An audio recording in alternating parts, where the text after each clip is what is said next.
হাতে সময় মাত্র কয়েক ঘন্টা, তারপরেই তোমাদের দিতে হবে ভৌতবিজ্ঞান পরীক্ষা। মাধ্যমিক ভৌতবিজ্ঞান পরীক্ষার ঠিক আগের মুহূর্তে নিয়ে চলে এসেছি ভৌতবিজ্ঞান বিষয়ে একটি চূড়ান্ত গুরুত্বপূর্ণ নমুনা প্রশ্নপত্র ও সাথে তার উত্তর। এই নমুনা প্রশ্নপত্রে থাকা প্রতিটা প্রশ্ন পরীক্ষার জন্য ভীষণ গুরুত্বপূর্ণ, পরীক্ষাতে আসার মতো প্রশ্ন। কাজেই তোমরা যারা ভৌতবিজ্ঞান পরীক্ষাতে ভালো রেজাল্ট করতে চাইছো, অবশ্যই এই নমুনা প্রশ্নপত্রে থাকা প্রতিটা প্রশ্ন খুব ভালো করে পড়ে রাখো। এখান থেকে বেশ কিছু প্রশ্ন তোমাদের পরীক্ষাতে কমন আসতে চলেছে। সো আমরা সম্পূর্ণ প্রশ্নপত্রটি একদম প্রথম থেকে দেখে নেব। প্রশ্নপত্রের শুরুতে রয়েছে একের দাগ, বলা হচ্ছে বহু বিকল্প ভিত্তিক প্রশ্ন, প্রতিটি প্রশ্নের নিচে 4টি করে বিকল্প উত্তর দেওয়া আছে, যেটি ঠিক সেটি লেখো। অর্থাৎ এখানে 15টি এমসিকিউ টাইপ প্রশ্ন রয়েছে, প্রতিটি প্রশ্নের মান 1 নম্বর করে, টোটাল 15 নম্বর। আমরা প্রতিটা প্রশ্ন উত্তর সহ দেখে নেব। প্রথম প্রশ্ন, প্রদত্ত যৌগগুলির মধ্যে কোনটি গ্রিনহাউস গ্যাস নয়?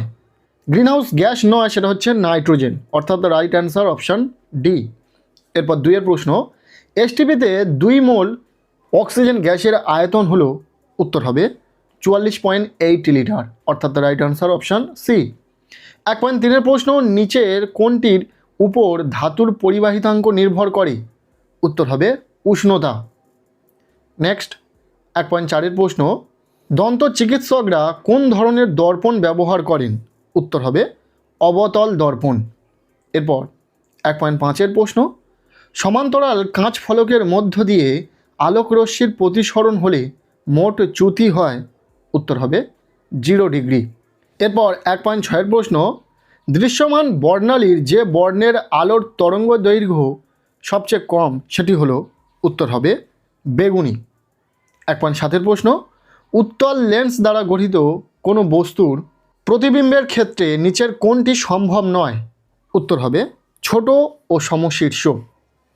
1.8 প্রশ্ন, তাপমাত্রা বাড়লে অর্ধ পরিবাহী রোধাঙ্ক? উত্তর হবে হ্রাস পায়। 1.9 প্রশ্ন, বাড়ির বৈদ্যুতিক বর্তনীতে মেইন ফিউজটি যুক্ত করা হয়? উত্তর হবে লাইভ লাইনে। এরপর 1.10 প্রশ্ন, নিচের কোনটি সন্ধিগত মৌল?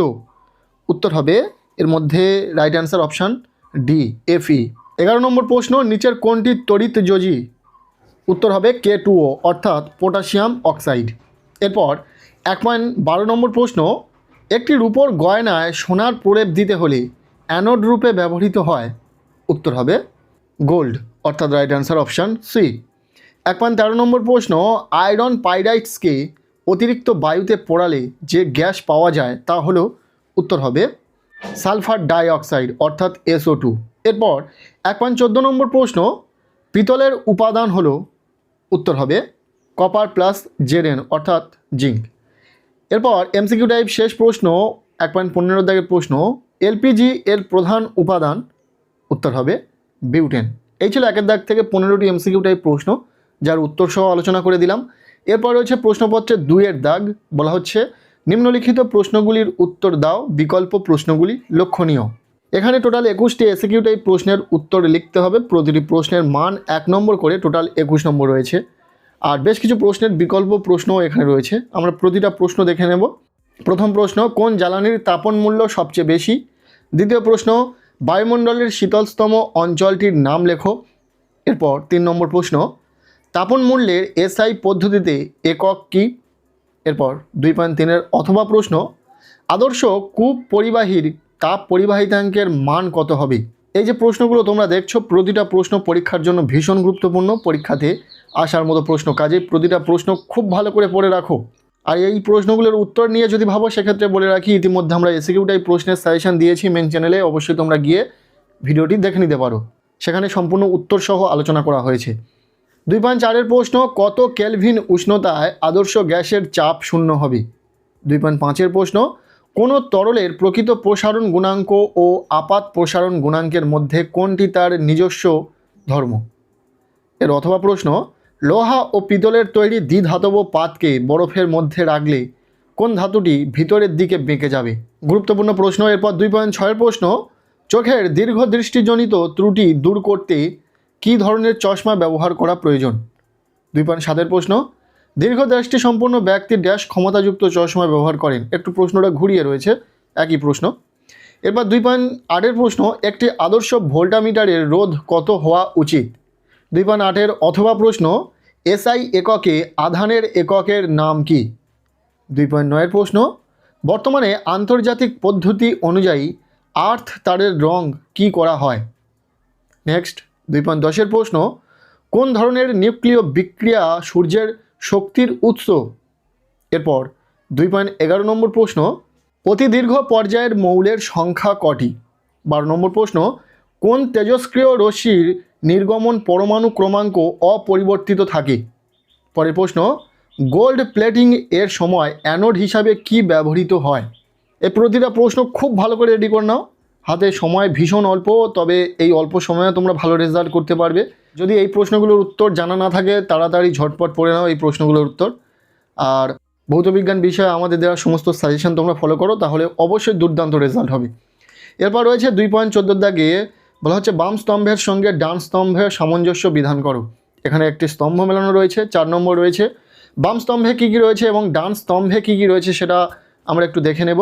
বাম স্তম্ভে রয়েছে অ্যাসিটিক অ্যাসিড, কাঁচ, সবচেয়ে তড়িৎ ঋণাত্মক মৌল এবং একটি নোবেল গ্যাস। আর ডান স্তম্ভে রয়েছে তড়িতের কুপরিবাহী, মৃদু তড়িৎ বিশ্লেষ্য, ক্রিপ্টন ও ক্লোরিন। এরপর 2.15 দাগে বলা হচ্ছে ড্যাশ যৌগগুলি সাধারণত ধ্রুবীয় দ্রাবকে দ্রাব্য। ইম্পর্টেন্ট প্রশ্ন, এর অথবা দিয়ে প্রশ্ন, গাঢ় কপার সালফেট দ্রবণে লোহার দণ্ড ডোবালে কোন ধাতু অধক্ষিপ্ত হয়? পরের প্রশ্ন, ইউরিয়া প্রস্তুতির প্রারম্ভিক দ্রব্যগুলি কি কি? এরপর 2.17 নম্বর প্রশ্ন, নাইট্রোলিয়াম কি? এর অথবা প্রশ্ন, একটি আলমিক গ্যাসের নাম লেখো। এরপর 2.18 নম্বর প্রশ্ন, পিভিসি এর মনোমার কি? এই প্রতিটা প্রশ্ন ভীষণ গুরুত্বপূর্ণ। নেক্সট, এর অথবা দিয়ে শেষ প্রশ্ন, অ্যামোনিয়ার সঙ্গে কোন গ্যাসের বিক্রিয়ায় একটি কঠিন পদার্থ উৎপন্ন হয়? নেক্সট রয়েছে প্রশ্নপত্রে 3-এর দাগ, বলা হচ্ছে নিম্নলিখিত প্রশ্নগুলির উত্তর দাও, বিকল্প প্রশ্নগুলি লক্ষণীয়। এখানে রয়েছে 2 মার্কের প্রশ্ন, মোট 9টি প্রশ্নের উত্তরে লিখতে হবে, 18 নম্বর রয়েছে। আমরা প্রতিটা প্রশ্ন খুব গুরুত্ব সহকারে দেখে রাখবো আর প্রতিটা প্রশ্ন খুব ভালো করে পড়তে বলবো। প্রথম প্রশ্ন, স্থিতিশীল উন্নয়ন কি? এর জন্য কি কি পরিকল্পনা প্রয়োজন? এরপর দ্বিতীয় প্রশ্ন, আণবিক গতি ও পাত্রের দেয়ালের সঙ্গে অণুর সংঘর্ষের ধারণার ভিত্তিতে গ্যাসের চাপের ব্যাখ্যা দাও। এরপর 3.2-এর অথবা প্রশ্ন, 27 ডিগ্রি তাপমাত্রায় 570 মিলিমিটার মার্কিউরি চাপে 2.2 গ্রাম CO2 এর আয়তন কত? নেক্সট 3 নম্বর প্রশ্ন, অবতল লেন্সকে অপসারী লেন্স বলা হয় কেন? 2.4-এর প্রশ্ন, যদি সোডিয়াম ক্লোরিনের পরমাণু ক্রমাঙ্ক যথাক্রমে 11 ও 17 হয় তাহলে ওই দুটি মৌল নিজেদের মধ্যে কি জাতীয় বন্ধন তৈরি করবে? চিত্র সহযোগে দেখাও। এরপর 3.5-এর প্রশ্ন, দুটি নাইট্রোজেন পরমাণু নিজেদের মধ্যে কি ধরনের বন্ধনের মাধ্যমে জুড়ে N2 গঠন করে? উপযুক্ত বন্ধন চিত্র অঙ্কন করো। 3.6 প্রশ্ন, তড়িৎচালক বল ও বিভব প্রভেদের মধ্যে একটি সাদৃশ্য ও একটি বৈসাদৃশ্য লেখো। এর অথবা প্রশ্ন, ধাতব ও পরিবাহী ও তড়িৎ বিশ্লেষ্য পরিবাহীর মধ্যে পার্থক্য লেখো। 3.7-এর প্রশ্ন, আধুনিক পর্যায় সূত্রটি বিবৃত করো। 3.8-এর প্রশ্ন, বায়ুতে মিথেন গ্যাসের অগ্নি সংযোগ করলে কি ঘটে? বিক্রিয়ার সমীকরণ দাও। এর অথবা প্রশ্ন, অ্যালকাইনের সাধারণ সংকেত কি? সরলতম অ্যালকাইনের নাম কি? এরপর 3.9-এর প্রশ্ন, ব্রোমিন জলের মধ্যে ইথিলিন চালনা করলে কি ঘটবে? প্রতিটা প্রশ্ন ভীষণ ইম্পর্টেন্ট, ভীষণ সাজেস্টিভ, প্রত্যেকটি প্রশ্ন খুব ভালো করে পড়ো। এরপর এর অথবা প্রশ্ন, একটি পরিবাহী তারকে টেনের দৈর্ঘ্য দ্বিগুণ করা হলো, তারটির রোধের মান কত হবে যদি আয়তন ও উপাদান অপরিবর্তিত থাকে? এই ছিল 2 মার্কের কিছু প্রশ্ন। এরপর রয়েছে প্রশ্নপত্রে 4-এর দাগ, বলা হচ্ছে নিম্নলিখিত প্রশ্নগুলির উত্তর দাও, বিকল্প প্রশ্নগুলি লক্ষণীয়। এখানে রয়েছে 3 মার্কের প্রশ্ন, মোট 12টি প্রশ্নের উত্তর লিখতে হবে। প্রতিটি প্রশ্নের মান 3 নম্বর করে, টোটাল 36 নম্বর রয়েছে। সো আমরা এখানে যে প্রশ্নগুলো রয়েছে প্রতিটা প্রশ্ন খুব ভালো করে দেখে রাখতে বলবো। প্রথম প্রশ্ন, মাত্রিক বিশ্লেষণের সাহায্যে আর এর মাত্রা ও একক নির্ণয় করো।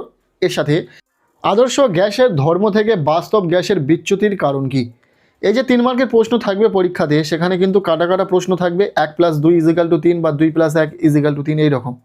এর অথবা প্রশ্ন, একটি পরিমাণ ক্যালসিয়াম কার্বনেটের সঙ্গে লঘু হাইড্রোক্লোরিক অ্যাসিড মেশালে 66 গ্রাম CO2 পাওয়া যাবে। এখানে সি এর মান কিন্তু রয়েছে।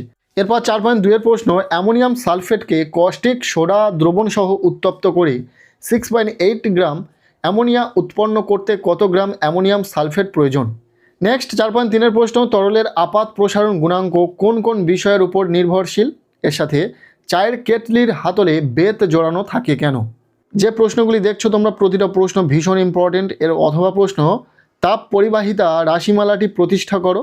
এর সাথে সেখান থেকে তাপ পরিবাহিতাঙ্কের মাত্রা, একক ও সংজ্ঞা দাও। নেক্সট 4.4 প্রশ্ন, উত্তল লেন্সের সাহায্যে কিভাবে সমশীর্ষ ও বিবর্ধিত প্রতিবিম্ব গঠন করা যায় চিত্রসহ দেখাও। এর সাথে সমতল দর্পণে কি সদ্বিম্ব গঠিত হয়? এর অথবা প্রশ্ন, স্পর্শ না করে কি করে চিনবে একটি লেন্স উত্তল না অবতল? আলো এক মাধ্যম থেকে অন্য মাধ্যমে গেলে আলোর কোন ভৌত রাশিটি অপরিবর্তিত থাকে? এরপর 4.5 প্রশ্ন, আলো কী ধরনের তরঙ্গ, তড়িৎ চৌম্বকীয় না অনুদৈর্ঘ্য? একটি প্রাকৃতিক ঘটনার উদাহরণ দাও যেখানে আলোর বিক্ষেপণ ঘটে। শূন্য মাধ্যমে আলোর গতিবেগ কত? এবার 4.6 প্রশ্ন, লেন্জের সূত্র থেকে শক্তির সংরক্ষণ সূত্র ব্যাখ্যা করো। এর সাথে প্রশ্ন, বৈদ্যুতিক মোটরে কোন শক্তি কোন শক্তিতে রূপান্তরিত হয়? এরপর 4.7 প্রশ্ন, 8টি 100 ওয়াটের বাল্ব প্রতিদিন 10 ঘন্টা, 3টি 80 ওয়াটের পাখা 15 ঘন্টা এবং একটি 100 ওয়াটের টিভি প্রত্যহ 5 ঘন্টা করে চলে। প্রতি ইউনিট 7 টাকা হারে 3 মাসে মোট বৈদ্যুতের খরচ হিসাব করো। এই রকমই একটি অঙ্ক কিন্তু তোমাদের পরীক্ষাতে অবশ্যই আসবে। তোমরা খুব ভালো করে এইরকম একটি অঙ্ক প্র্যাকটিস করো। এর অথবা দিয়ে যেমন একটি অঙ্ক রয়েছে, 220 ভোল্ট 50 ওয়াটের একটি বাল্বকে 120 ভোল্টের লাইনে যুক্ত করা হলো, 30 মিনিট সময়ে কী পরিমাণ শক্তি ব্যয় করবে? এরপর 4.8 প্রশ্ন, তড়িৎ প্রবাহের তাপীয় ফল সংক্রান্ত জুলের সূত্রটি বিবৃত করো। 4.9 প্রশ্ন, নিউক্লিয় সংযোজনের পূর্বে নিউক্লিয় বিভাজন ঘটানো হয় কেন? এর সাথে একটি নিষ্ক্রিয় তেজস্ক্রিয় মৌলের নাম লেখো। এর অথবা প্রশ্ন, তড়িৎযোজী যৌগ ও সমযোজী যৌগের মধ্যে পার্থক্য লেখো। এরপর 4.10 প্রশ্ন, পরীক্ষাগারে নাইট্রোজেন প্রস্তুতির জন্য প্রয়োজনীয় রাসায়নিক বিক্রিয়াটি সমিত সমীকরণ সহ লেখো। এর সাথে নেসলার বিকারক কী? 4.11 নম্বর প্রশ্ন, থার্মিট পদ্ধতি বলতে কী বোঝো? অ্যালুমিনিয়ামের একটি সংকর ধাতুর নাম লেখো। অথবা প্রশ্ন, টেফলনের মোনোমারের নাম ও একটি ব্যবহার লেখো। এর সাথে প্রশ্ন, একটি তরল হাইড্রোকার্বনের নাম লেখো। এরপর 4.12 দাগে যে প্রশ্নটি রয়েছে, শেষ প্রশ্ন, কার্যকারীমূলক ঘটিত সমবয়বতা কাকে বলে? উপযুক্ত উদাহরণ সহযোগে বুঝিয়ে দাও। এর সাথে অ্যাসিটিলিনের বন্ধন কোণের মান কত লেখো। এই ছিল 3 মার্কের কিছু গুরুত্বপূর্ণ প্রশ্ন, যে প্রশ্নগুলি পরীক্ষাতে আসার সম্ভাবনা রয়েছে। খুব ভালো করে পড়ে নাও। আর ইতিমধ্যে আমরা 3 মার্কের সাজেশনও শেয়ার করেছি, কোন প্রশ্নগুলো পড়তে হবে সেই ভিডিওটি দেখে নিতে পারো। এই ছিল মাধ্যমিক পরীক্ষার্থীদের জন্য ভৌতবিজ্ঞান বিষয়ের একটি মডেল কোশ্চেন পেপার। এই প্রশ্নপত্রে থাকা প্রতিটা প্রশ্ন খুব ভালো করে পড়ে রাখো। বেশ কিছু প্রশ্ন এখান থেকে কমন আসার সম্ভাবনা রয়েছে। সো ভিডিওটি কেমন লাগলো অবশ্যই কমেন্ট সেকশানে জানিও। ভিডিওটি ভালো লেগে থাকলে লাইক করে দাও। চ্যানেলে নতুন হলে চ্যানেলটিকে সাবস্ক্রাইব করে রাখো। আর পারলে ভিডিওটি বন্ধুদের সাথে প্রচুর শেয়ার করে দাও। প্রত্যেকের ভৌতবিজ্ঞান পরীক্ষা খুব ভালো হোক, সবার জন্য শুভ কামনা রইল।